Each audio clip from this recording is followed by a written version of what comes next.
You are making the world a better place by listening to the Joy of Living podcast. This is your guide to achieving a more purposeful, powerful, and positive life. Join Barry Shore in unlocking the best version of you and becoming happier, healthier, and wealthier. And now, here's your ambassador of joy, Barry Shore.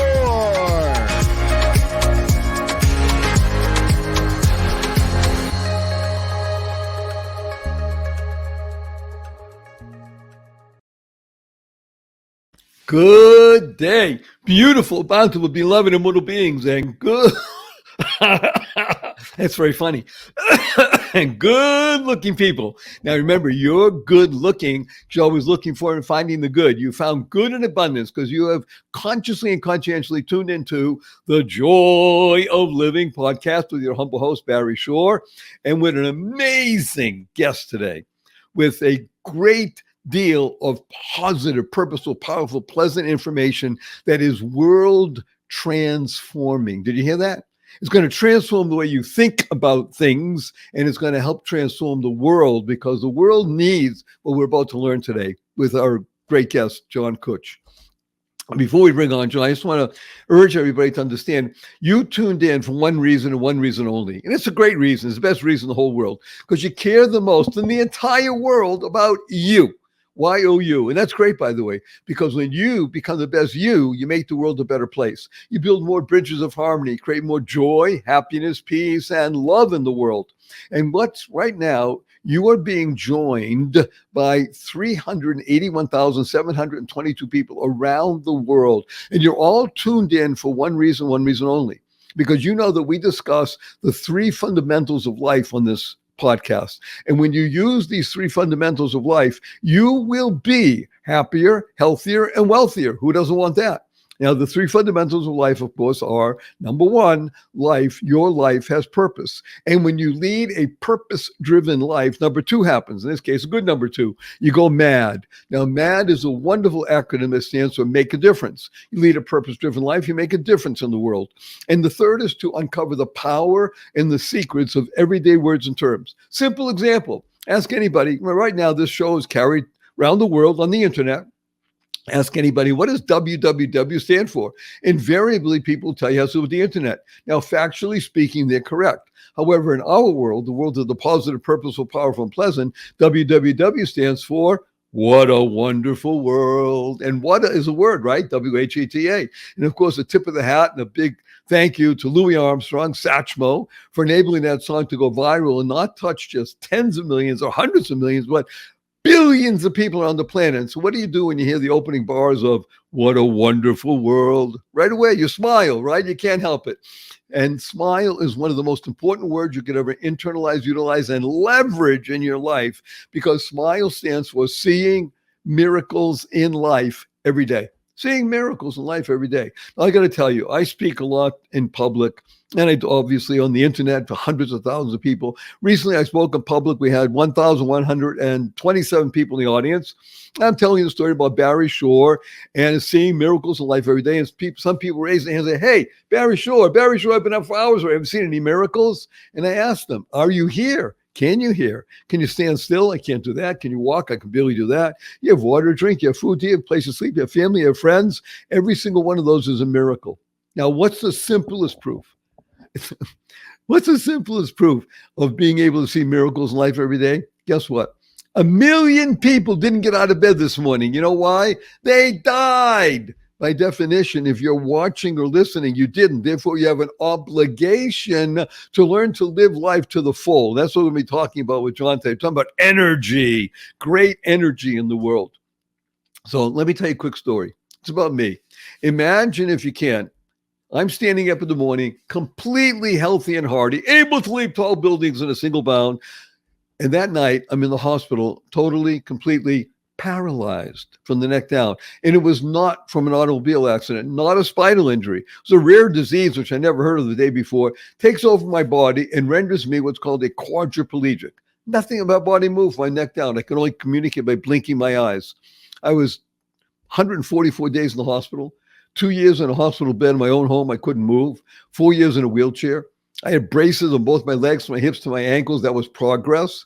Thank God today I'm able to be vertical and ambulatory with the help of a 7-foot walking wand. So I'm a triped, not a biped. I can't walk up a stair by myself. I can't walk up a curb by myself. And I have help 12 hours a day, 7 days a week. But you hear my voice. Positive, purposeful, powerful, and pleasant, all because of one word. That word is smile. Seeing miracles in life every day. Now, I got to tell you, my 8-year-old niece comes over to me a few weeks ago and she says, Uncle Barry, can we spell smile S-M-I-E-L? I thought about it. Smile sounds the same. Why not? I asked her, how come? She says, because then it would stand for seeing miracles in everyday life. Out of the mouth of an 8-year-old. But what was she doing? She was creating the kind of world she wants to live in. Now, CREATE is a fabulous acronym that stands for causing rethinking, enabling all to excel. We're going to talk about rethinking today. Now, really what we're talking about is the ability to shift your perspective just a little bit. Now, I got to tell you, I've been working with people for more than 4.5 decades, and I work with very highly successful people. And yet when I begin working with them, I can tell you 97.2% of all the people I start working with, they drop the F and shift, and the other stuff happens. You got to be effing careful with your F. So you want to shift your perspective ever so slightly, and then you can internalize, utilize, and leverage the 6 most important words you'll ever use in your life. And these are choice, not chance, determines your destiny. How you choose to respond in any given situation will enable your path in life and the trajectory. Now, before we bring on wonderful John, I have to warn him and new listeners, and thank you for always recommending the show to your family and friends.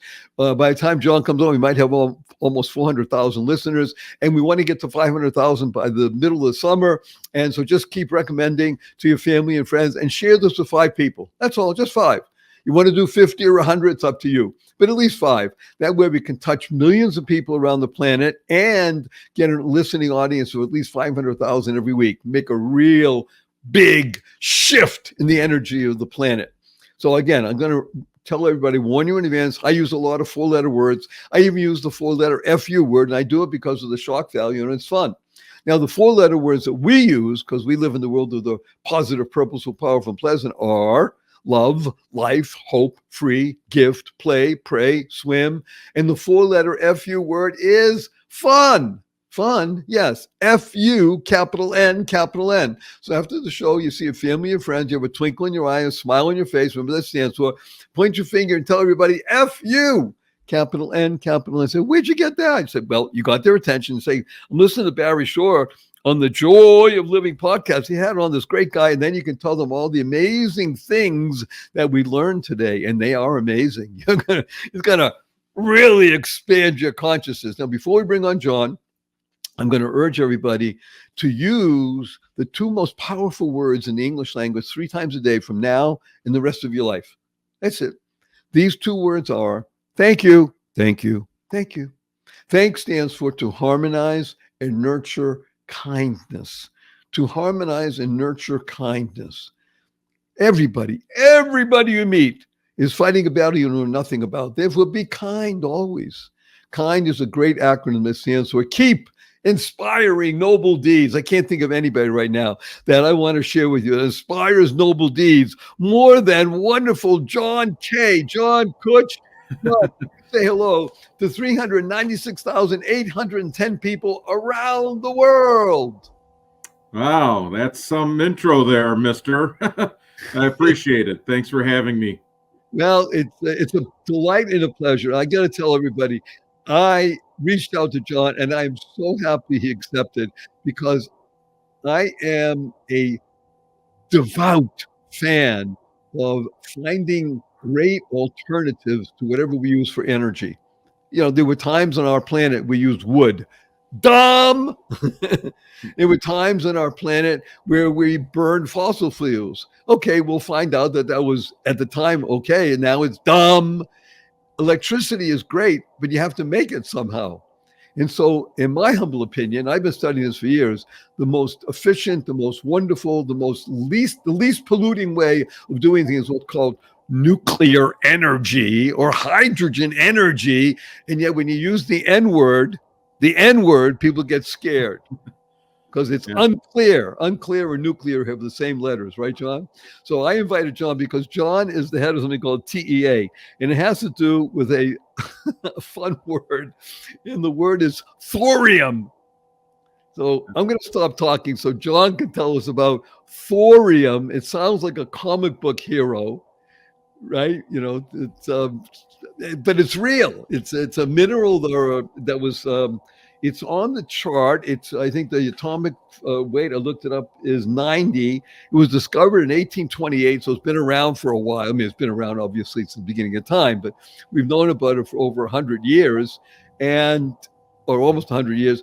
And John, what the heck is thorium? What the heck is the Thorium Energy Alliance, and which is TEA, and what are we going to do to save the planet? How's that for beginning one question at a time? Yeah, that's a little open-ended. You can just take a break now. I'll talk for the rest of the show for you. Thank you. Yeah. I think your first question first, thorium,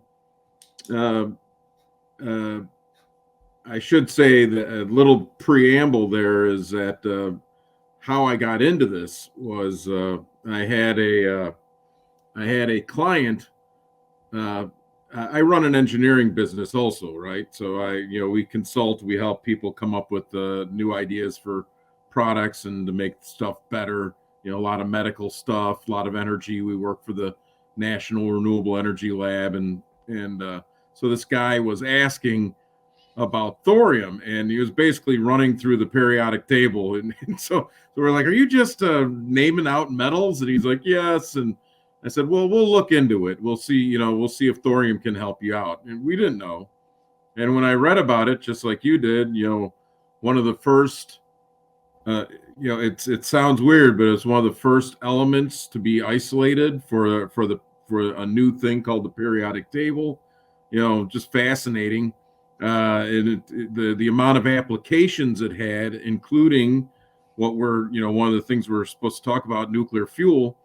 I just thought, what an incredibly lost opportunity. We had so much we could have done with this material, and we chose to, stop using it for the most part. So that, so to get to why that, what caught my eye, thorium, it's number 90 on the periodic table. And so it's right next door. It's one atom away from uranium, but I always say thorium is a lot like silver is to gold. Gold, everybody knows about gold, and people want gold, but there's actually almost no use for gold, right? Jewelry, maybe you can plate some stuff to keep it from corroding, but there's really not much use for gold, other than like a storehouse of value, and we just kind of make that up.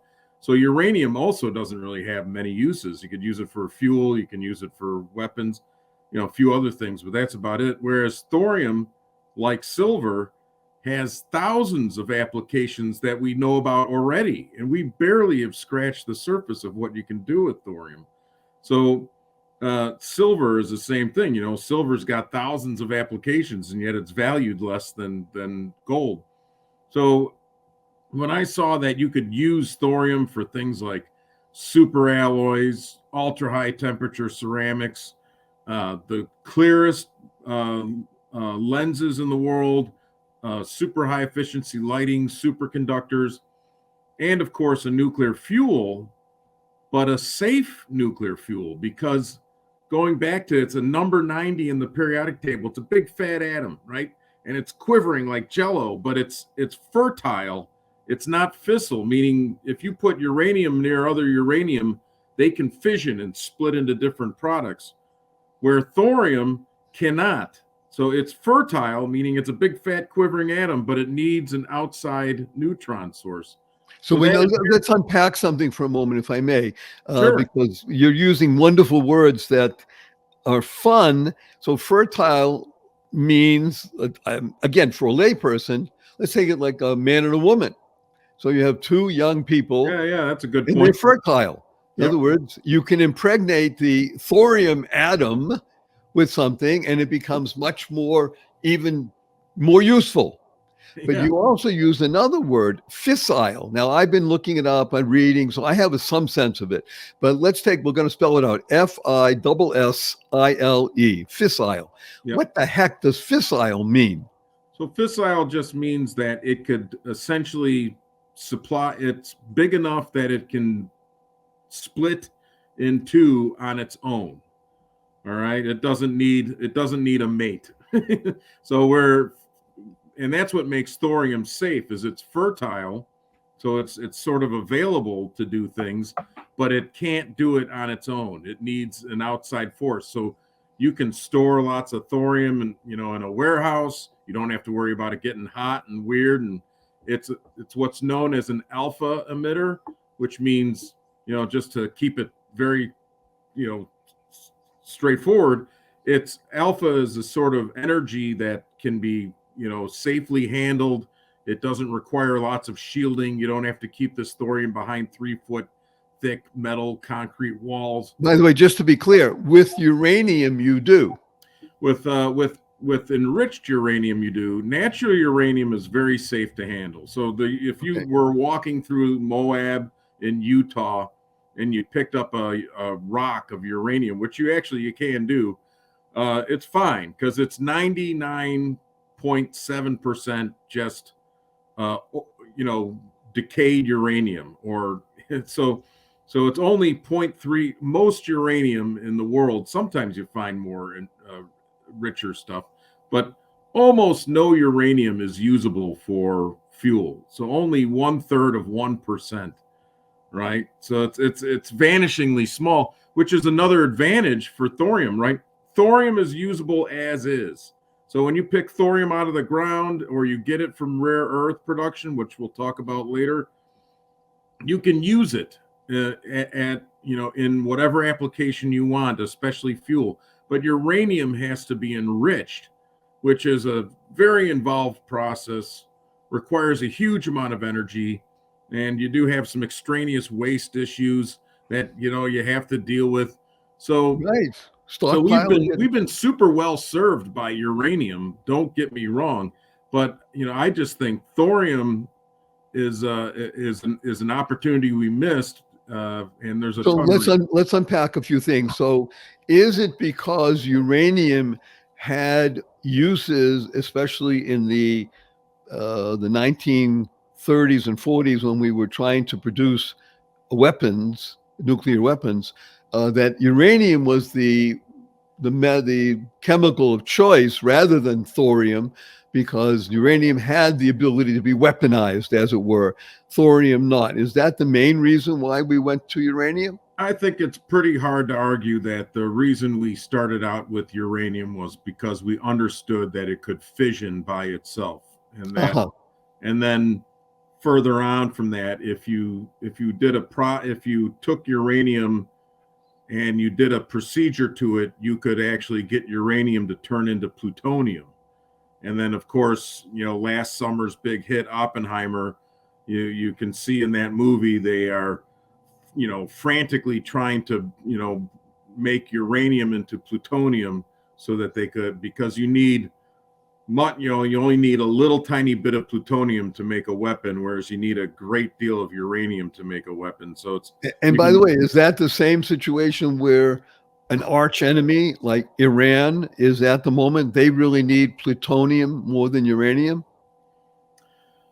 That Iran's a kind of a weird thing. They're enriching uranium, and from what I understand, they have a pretty significant stockpile of what would be considered, it's called HALEU in the West, but it would be sort of medium enriched uranium, 20% uranium. I don't think even Iran would be. I'm just guessing here. We could get somebody from the International Atomic Energy Agency, but I don't think Iran would risk going all the way to 99.5% enriched uranium, because that would really, the world would freak out if they heard that. And almost for sure that, if they're taking uranium and enriching uranium all the way to plutonium, then I think even their supporters in the world, Russia, China, whomever, I think even they would be very upset because people, people don't want to get into a nuclear war, and they don't want to get into, so. Well, first of all, on that high note, I'm glad that you said that.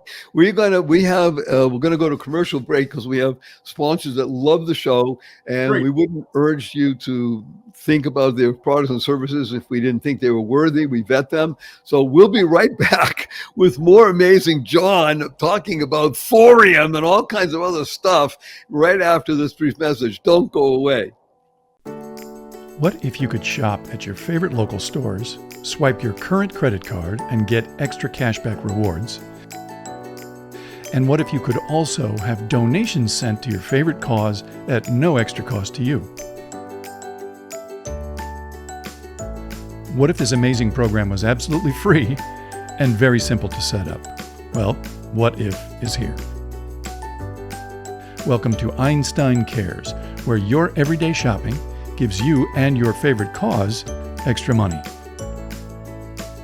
It's fast, it's easy, and effortless.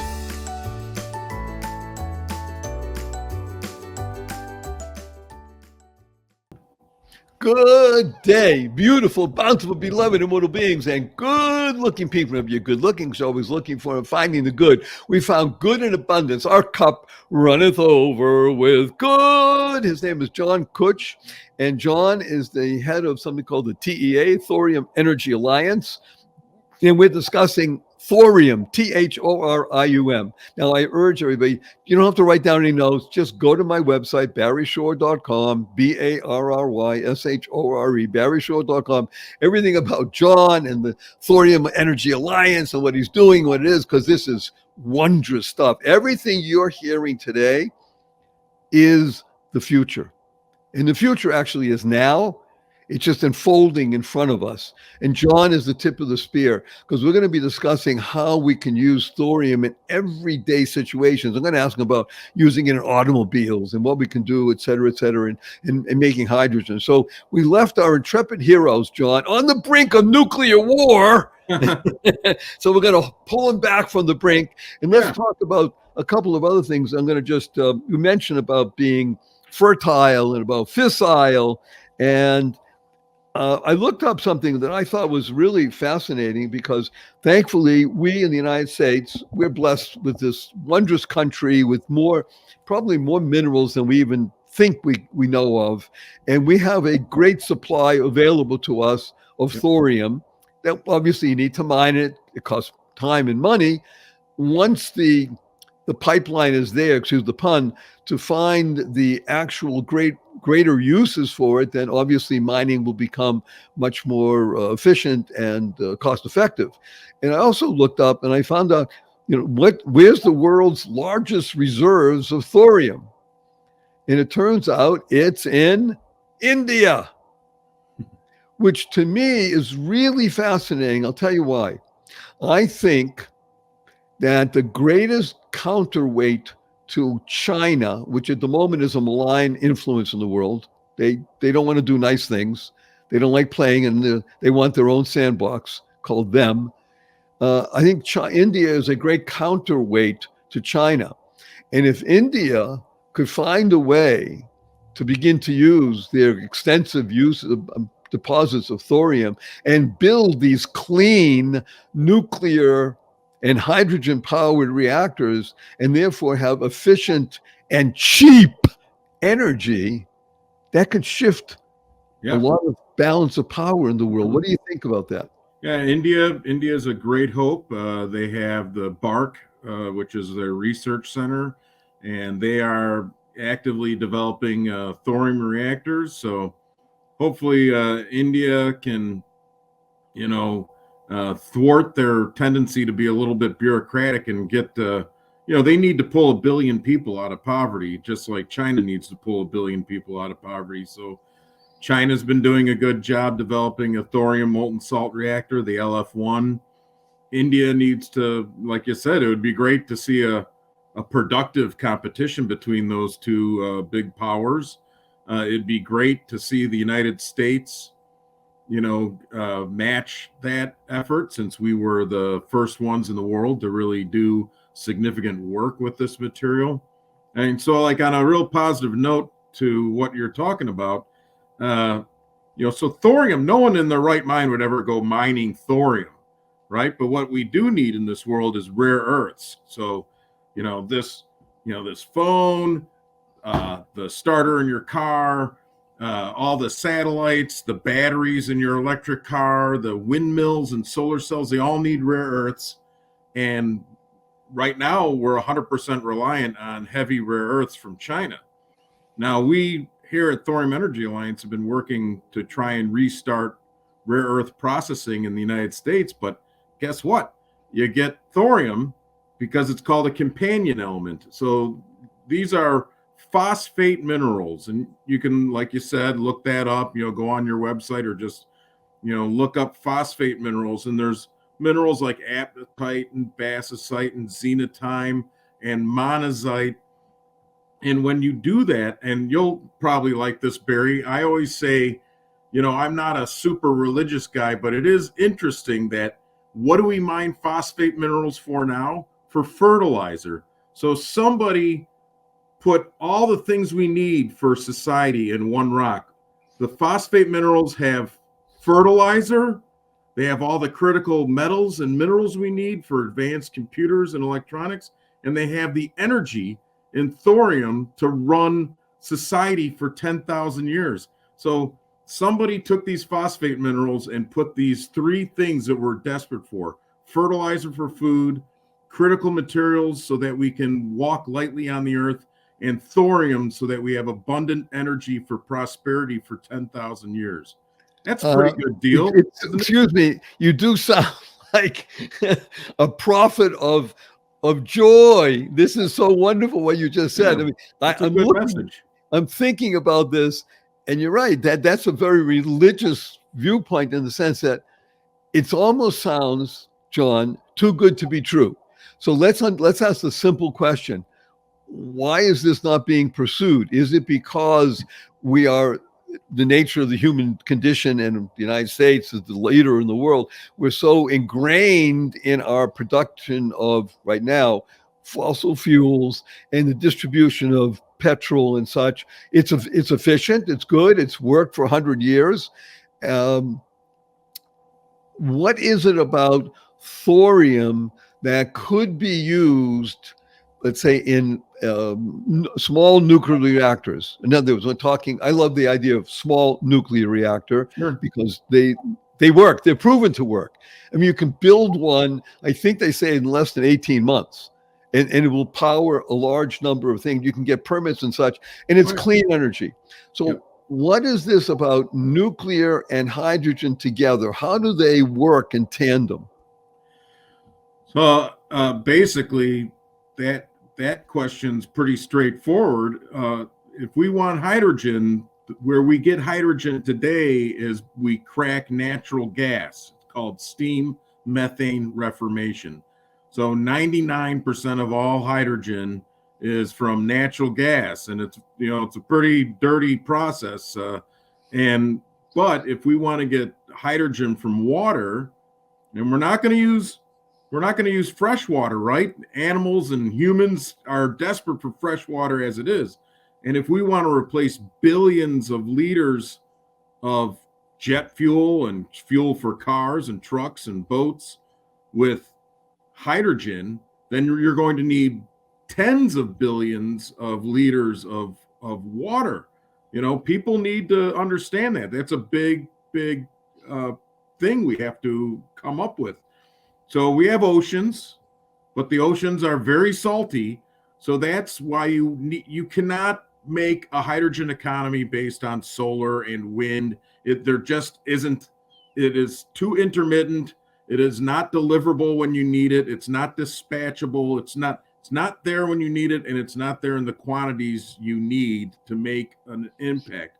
But we could dedicate thousands of megawatts. We could dedicate a city's worth of electrical energy and heat energy, because a high temperature nuclear reactor could go a long way to cracking and cleaning we could clean seawater with heat and electricity to make it ultra pure and put it into an electrolyzer, and then use a little bit more heat and a little bit more electricity to crack the H2O into H's and O's.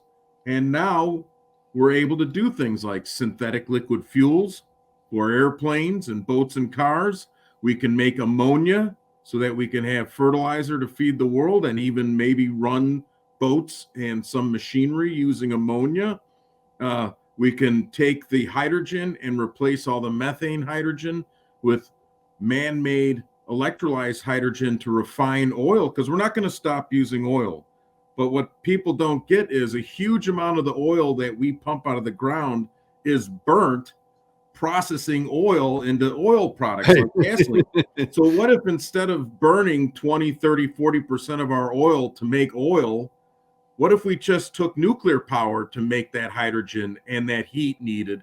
Now we would instantly get 30% more oil, and instead of burning it and polluting the atmosphere, we'd be able to utilize it in planes and trucks, and we could recapture that carbon, because that is also astoundingly energy intensive. We can do it. We can capture carbon right now. Carbon engineering, which was bought by Occidental Petroleum, has proven you can do it. Now, can you do it economically? Well, you can if you have vast amounts of nuclear power to use. You're not going to do it now. You're not going to do it with hydro. You're not going to do it with solar. You're not going to do it with wind. You're not. So this is you may do it with a little bit of geothermal energy, and so I'm a big supporter of geothermal energy. But even geothermal is a little bit of a low quality heat source, but it's a hugely abundant heat source. So I'm very positive about geothermal because it's vast, it's available today. But you're absolutely right, Barry. Small modular reactors built in a factory, will lower the cost of energy. It'll improve the quality. It'll reduce the amount of waste profile.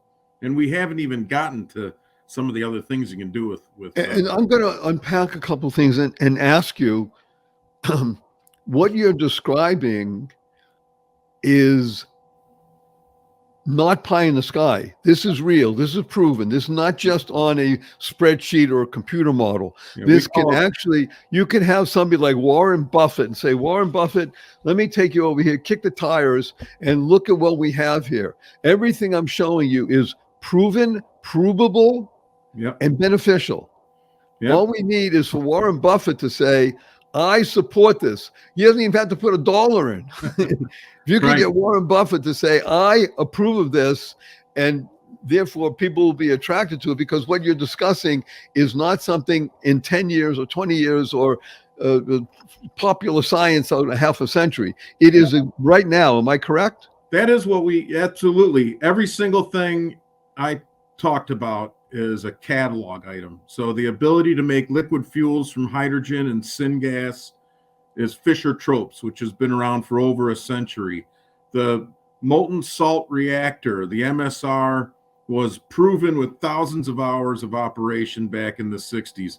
The other advanced reactors like high temperature gas, HTGR, those have been around and proven for decades. Other parts of the processes, HERO systems. You like 4-letter words, try HERO, high efficiency reverse osmosis. So that's where we're going to get water. And when we're not feeding new water to our machines to make hydrogen, we'll feed water to the plants and animals that are desperate for it. In California, imagine if we could supply small reactors to create millions and millions of gallons of fresh water for California, and then we wouldn't have to divert water away from natural resources. So let me interrupt you. This is what I was just about to ask you. You're talking about a small nuclear reactor actually doing 2 or 3 things at once. One of them is becoming a desalination plant. Sure, absolutely. Diablo Canyon in California supplies 6 million gallons of water a day to the people around Diablo Canyon. I bet they would miss that if Diablo Canyon was shut down. That's just And my by guess. the way, Diablo Canyon, if I'm not mistaken, has been online for 40 years. Yeah, that's about right. I mean, mid 80s. Sure. Yeah, exactly. And, we have reactors. That's the old style one. Those are the big ones. That's not Yeah. the new small nuclear reactors and such. Yeah, well, we've been very well served by the fleet. We've created billions of kilowatts of carbon-free energy, and that you can directly associate that with lives saved. That energy would have been generated by coal otherwise. So we know tens and tens of thousands of lives have been saved by nuclear. The fact that nuclear has provided so much abundance, even to this day, with the huge build out in solar and wind that's happened over the last decade or so, we still get well over 60-70% of our carbon-free energy from a 40-year-old reactor fleet. And we've only added 3 new reactors in the last 30 years, right? By the way, mind-boggling. And that's because, let's be blunt, it's because of politics and incorrect thinking. In other words, it looks a little bit more homey to have a solar panel and a windmill. I mean, that's organic. But you want to talk about nuclear, you said the N word, and people freak out because all they think of is Chernobyl or something negative. They think the N word and negativity, and they're not recognizing that the inefficiencies of solar and wind are so great and they kill so much because nobody's been schooled. Nobody wants to take the time to learn. It's much easier to have a buzzword called solar or wind. Well, you're absolutely right. I mean, the nuclear industries, suffered, and believe me, the nuclear industry hasn't stood up for itself like it should have. It's spent 40 years basically hiding in the shadows. So it's not blameless, but the people opposed to nuclear, we're not always opposed to it for like, they were opposed for it for, kind of profit-seeking motivation. They wanted to preserve their markets and they wanted to preserve their tax credits and support systems. And so you had to, what's the one thing that could decarbonize the world? They had to demonize it, right? Wait a minute, that's a great line. That which could decarbonize had to be demonized. Yeah, absolutely.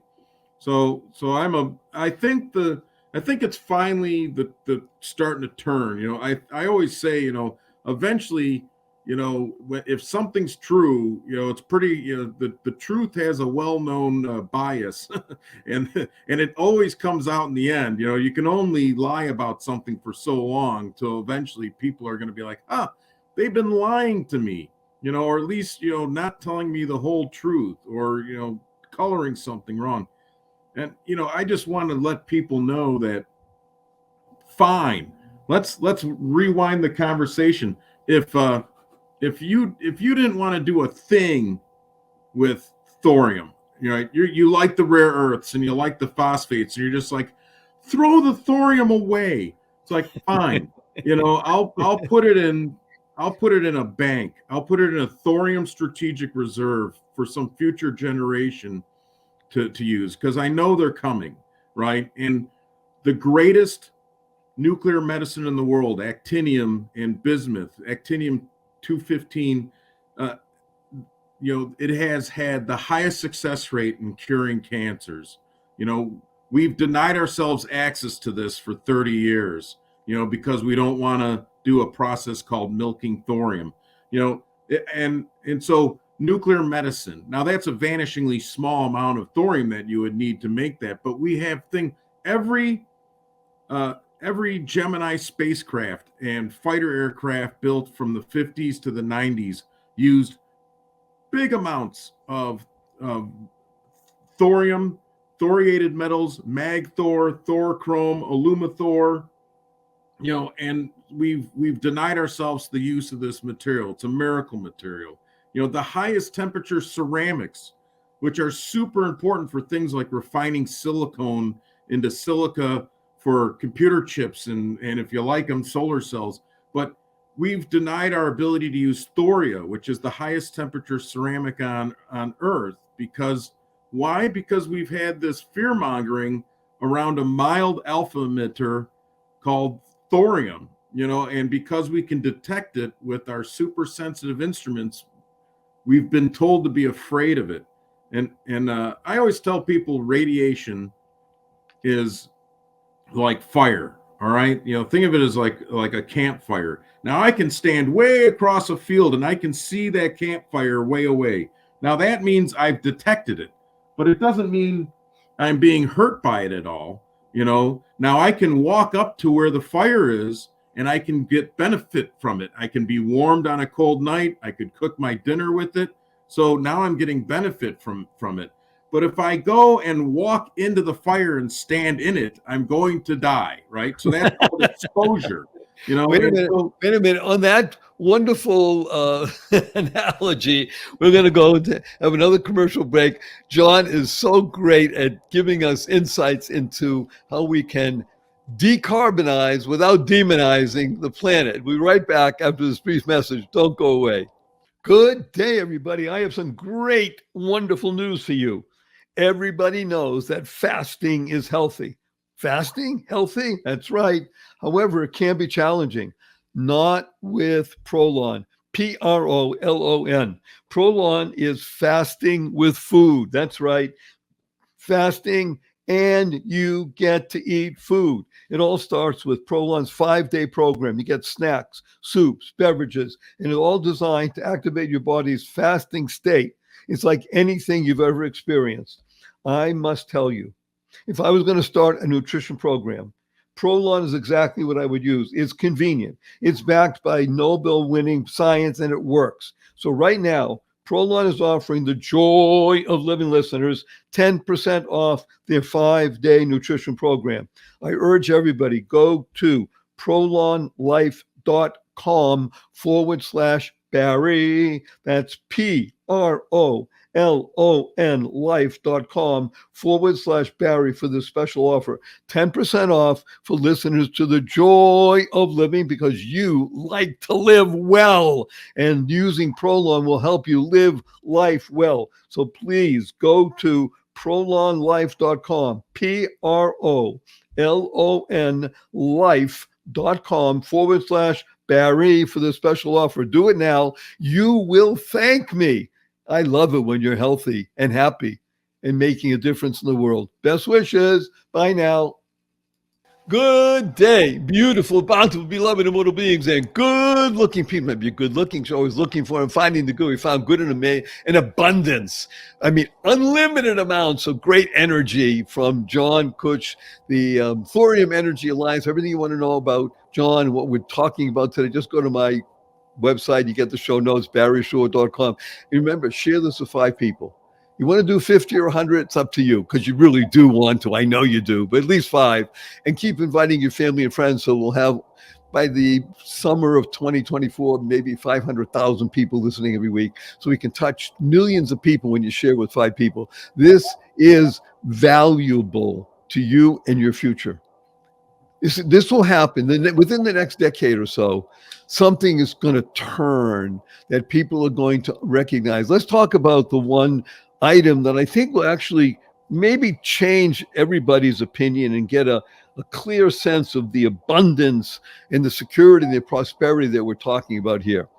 How can thorium be used in an automobile? Well, it would be used probably a little bit indirectly in an automobile. For like you said, a hydrogen economy could greatly change how we drive, and basically what thorium is a storehouse of possibility, right? So you wouldn't really put like a thorium reactor in a car. That'd be a little weird. But what you could do is have thoriated electronics in the car and thoriated batteries that have hugely more capacity, vastly more carrying capacity. So one of the big problems right now is here's a dirty secret. There isn't enough material on Earth to make the copper lines we need for transmission lines and solar cells and windmills and windings and motors for, you want to make an electric airplane? Good luck. You want to make electric cars? You want to make 1 billion electric cars? That's, so lithium. So what if we could extend the use of all these materials hugely by using a little bit of thoriated material? So remember, thorium's a big, huge, fat atom, which means it's got a bounty of electrons. So if you walk into your kitchen, Barry, you probably have a microwave, and the microwave has a thing called a magnetron in it, and that's what creates the microwave energy. Well, that magnetron is almost for sure thoriated, meaning it's got a little bit of thorium in it because it's able to give up energy so readily. All the radar systems, anytime you fly, the airplanes, the airports, they all use thoriated magnetrons for the radar systems because they're the best, right? And now if you thoriate other things like thoriate electronics or thoriate glass even, it's weird because we barely have scratched the surface of what we think this material So let's go to this point of the car, because it's what everybody uses. So yeah. I'm using your words. So you have thoriated electrical things in the car. Will that produce hydrogen to power an engine? No, you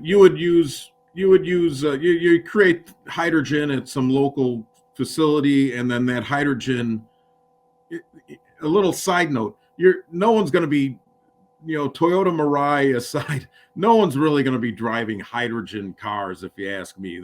They're phenomenally, right. That's what I'm asking you. Right. Yeah. Okay. So that's not going to happen. Right. But what we can do is we can use hydrogen created at a central hub to power all sorts of other things. Make, if you want to call it this way, make nuclear diesel, make nuclear gasoline, make nuclear plastics, make nuclear ammonia. Basically, I'm just saying that anything you make with hydrogen, you can actually make, and here's a beautiful thing, you make it synthetically so that it's pure, it's more energy dense, and with nuclear, it would literally be cheaper than the fossil alternative. So if you make jet fuel using modern advanced reactors, modern electrolyzers, modern water treatment, you could actually make diesel cheaper than, and the diesel would have no sulfur, it wouldn't have other particulate matters in it, and it would be 7% more energy dense than fossil-based jet fuel. So there's a company called Synergetic World right now that's working on this. There's other companies working on sustainable aviation fuel, but I'm very familiar with Synergetic, and they want to not make synthetic jet fuel from like French fry grease. They actually want to construct the molecules piece by piece in a chemical system using hydrogen from carbon-free sources like geothermal energy and nuclear power. And now we don't have to change our planes. We don't have to change our cars so much. We can actually capture carbon from the air, capture carbon from the sea. And by the way, we would be deacidifying the ocean, which is going to be a big problem. It's already a big problem. Where does the carbon in the atmosphere go? It gets dissolved in the ocean and becomes carbonic acid, which is bad for ocean life. And you don't want to mess with the bottom of the pyramid of life, right? So let's keep the bottom of the pyramid of life healthy. We can get carbon from the atmosphere, carbon from the ocean, and we can put it back into known systems and transportation systems and distribution systems. And we can have carbon negative jet fuel. We can have carbon negative fuel for our trucks. Okay, I need to interrupt you because I'm just bursting with this. It's easy for me to ask the question, but I'm going to ask the question anyway. Sure. You have a couple people on the planet right now that are just out there, forward-thinking, amazing beings. Elon Musk, Jeff Bezos. I mean, they're both into space. Yeah.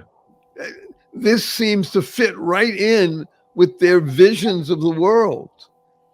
Why don't I'm starting to have better optimism that they will.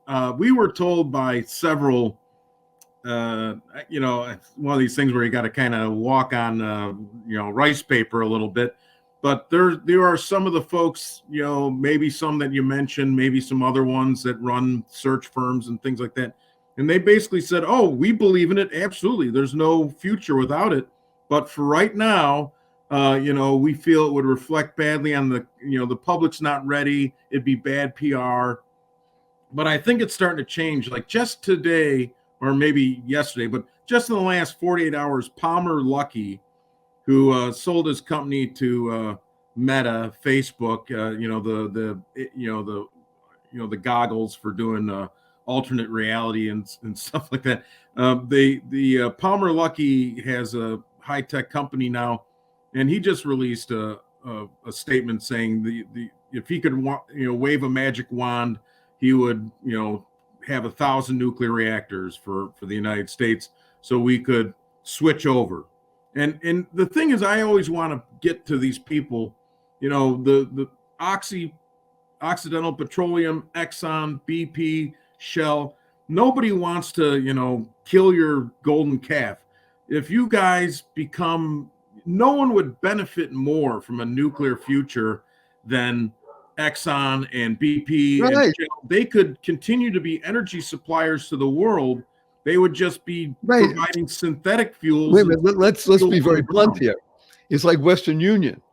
They didn't recognize that the telephone was another communication device. Exxon's not in the oil business. They're in the energy business, like you just said. Now, Absolutely. Occidental Petroleum may be a little much easier to get to, and they're owned by Warren Buffett. So that, I'm just saying, what's the name of this group? This called Palmer? Oh, well, Lucky Palmer's the man who well, that's the name of a person, Lucky Palmer. Yeah. Okay. That's great. So his real name is Lucky? I guess so. But I guess he's been pretty lucky. He's been able to sell his business to Meta and start another very successful business. But here's a young person who understands this is what we need. It just takes 2 or 3 people to lead the charge. That's my great hope. And that's why I admire you, Barry, because unfortunately, the most pushback we get tends to be, from, my demographic on up. They're the ones who had, stop, drop, and roll with the nuclear, the bomb's going to come. So, they have these long memories where they conflated nuclear energy with nuclear bombs. And the crossover is barely there. You can't make nuclear energy, right. One doesn't lead to the other. And kids like Lucky, like the people I work with, like folks at Generation Atomic, all these people are younger folks that have understood, we were deceived. Nuclear doesn't automatically lead to weapons. Nuclear can lead to abundance and prosperity. That's the message we need to share with people. Nuclear equals abundance. Absolutely. John, I'm loath to even say these words, but we're coming to a close for our time together. I have 3 quick questions for you. You ready? Sure. Go ahead. Number 1, will you come back again? Absolutely. I'd be honored. It's been a great time. Thank you. Number 2, John, you only have 80 seconds to answer this question. What is your most fervent desire? We'd have to broadcast the show later at night, I guess, to do the. My fervent desire is that I live long enough to see the energy transition to thorium-based power come and capillary into all other areas. We can have synthetic fuels, synthetic plastics. We can have food abundance. We can preserve water. We can preserve the environment. We can pull back on how hard we step on the earth by having the most concentrated energy source in the world. We were given an energy source that's 6 million times more energy dense than coal, and yet we've refused to fully utilize it. So my greatest desire is that a world of peace and prosperity is able to come about by utilizing this greatest of gifts, this most abundant natural resource, especially thorium, and the things you can do with thorium, like nuclear medicine and advanced alloys and superconducting electronics. I love your vision. Huge. And we always wonder about what's going to happen. What are kids going to do for jobs in the future? Well, I've got millions of new jobs for kids to do in the future. So just come to me and I'll give you all the, career counseling you could ever want. And the most exciting stuff, you'd be making the world a super great place to live and not a world of sadness and shame and privation. There's a lot of people out there who want us to lower our standards of living. I'd rather pull everyone up to our standard of living, but do it in a way that's even less, it's actually beneficial to the earth, and we can live in, peace and prosperity and cohabitation with all the other animals and plants on this world. John, this is a treat beyond my abilities to say so, and I have lots of words. Okay, number 3, I'm going to give you a hug. Is that okay? In front of 401,112 people around the world. Let me tell you what HUG stands for. HUG stands for Heartfelt, Unlimited Giving. Are you ready? All right, here we go. 2, 3.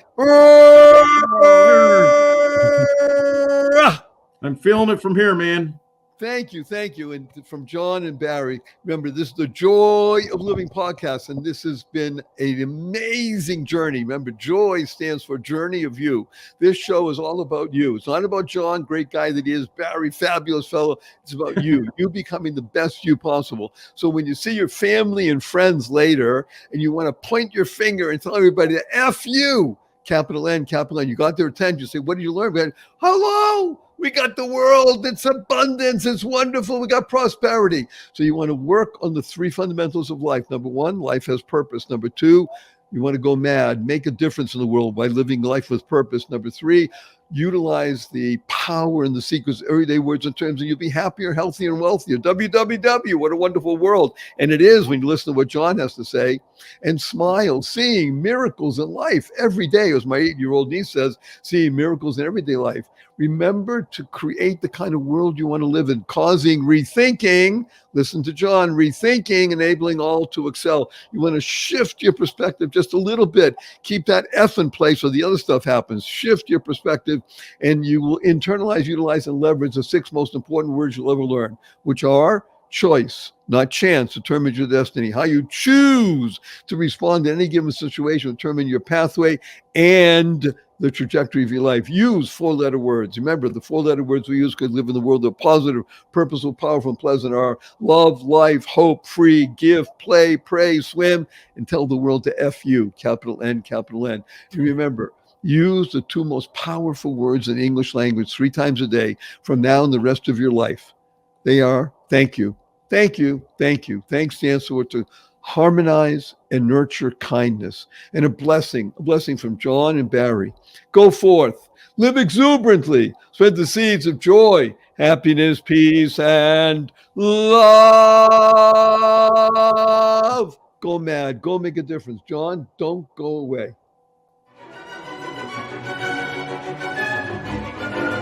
Thank you for listening to this episode of the Joy of Living podcast. Now that's another step towards your healthier, happier, and wealthier life. Never hesitate to do good in the world, no matter what the situation. Join us for another upbeat discussion next time at barryshore.com. And be sure to leave a rating and subscribe to the show to get more conversations like this. And remember to share it with your family and friends too. See you on the next episode.